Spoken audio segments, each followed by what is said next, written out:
Mike Manley, President and CEO of the Jeep brand. We'll hear from Pietro Gorlier, President and CEO of the Mopar brand. Morning. Mark Allen, Head of Jeep Design, will take you through several of the vehicles. Jim Sassarosi with Mopar will wrap things up. We also have Ray Durham, and where's Tony Petit with Jeep Engineering. And Becky Blanchard, who's Head of Product Marketing on the Jeep side, is here as well. So if we look forward to spending the day with you, I'll turn it over to Mike. Thank you. Good morning, everyone. Morning. Good morning. I think most of you have been here certainly many more times than I've been here. It's not my first time in Moab, but it's certainly my first time for Easter Jeep because of the clash with New York, so it's great to be here.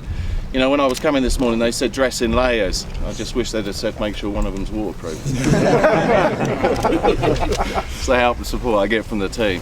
But you know, Easter Jeep Safari for everybody in the Jeep team, engineers, our designers, is a really exciting time. And I think each year I'm amazed at what they do in terms of preparing the vehicles, trying new things, and the level of interest that is garnered at this type of event. You know, they deliberately don't tell me what they're doing until it's too late for me to say no. And it seems to work for them, so they try and keep the influence of me away from the vehicles, but I love them every single year. This is my third year of looking after the Jeep brand, and it's been a real privilege for me. It's been an honour and something that I thoroughly enjoyed. So with the difference in New York Auto Show, being able to fit it in, it was great for me to be able to come. So I think the guys are going to take you around the vehicles that we have here, but just from a corporate perspective, you'll know that when we exited our restructure, the Jeep brand in particular had been hit very hard in terms of volumes, not just here in the States but around the world. And I'm pleased to say that with the product interventions that we've made and the effort of all of the teams, we've been able to bring Jeep brand back up close to where we want to take it. There's still a long way for us to go. But in 10 we grew 24%. Last year we were up 44%, and so far this year up 34%, which is great year after year growth. And we're just going to close March out very strongly, not just here in the US but also on a global basis. We'll grow over 30% globally again.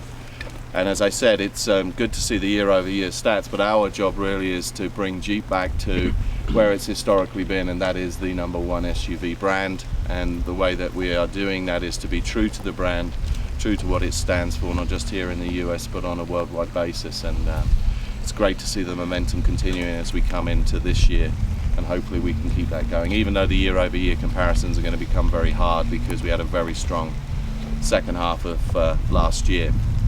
But with that, one of the things I do need to talk about is our latest special edition series that we're going to do. Some of you may have seen we ran a Name Your Ride competition. That for us was something new that we tried. We wanted to try some different style changes to Grand Cherokee as well as some of our other vehicles. We weren't entirely sure the responses that we would have, but we had over 100,000 entries for naming this vehicle, which I thought was phenomenal. Our internal guess was, you know, if we get 20,000, 25,000, we'd be pleased, but it literally just took off. So we announced very recently the winner, the name, and we're pleased to say we're going to put a series of that into production, and I think it will resonate very well and continue to help grow our brand in segments that, you know, we've traditionally not done well in, and we're now beginning to reconquest. So for us it was an important exercise, and I think again the marketing and the product guys did a phenomenal job. So you're going to have a good day on the trails. I'm going to be with you today, so it's going to be interesting for me too. And with that I'm going to hand you over to Pietro Gorlier, who runs our Mopar division.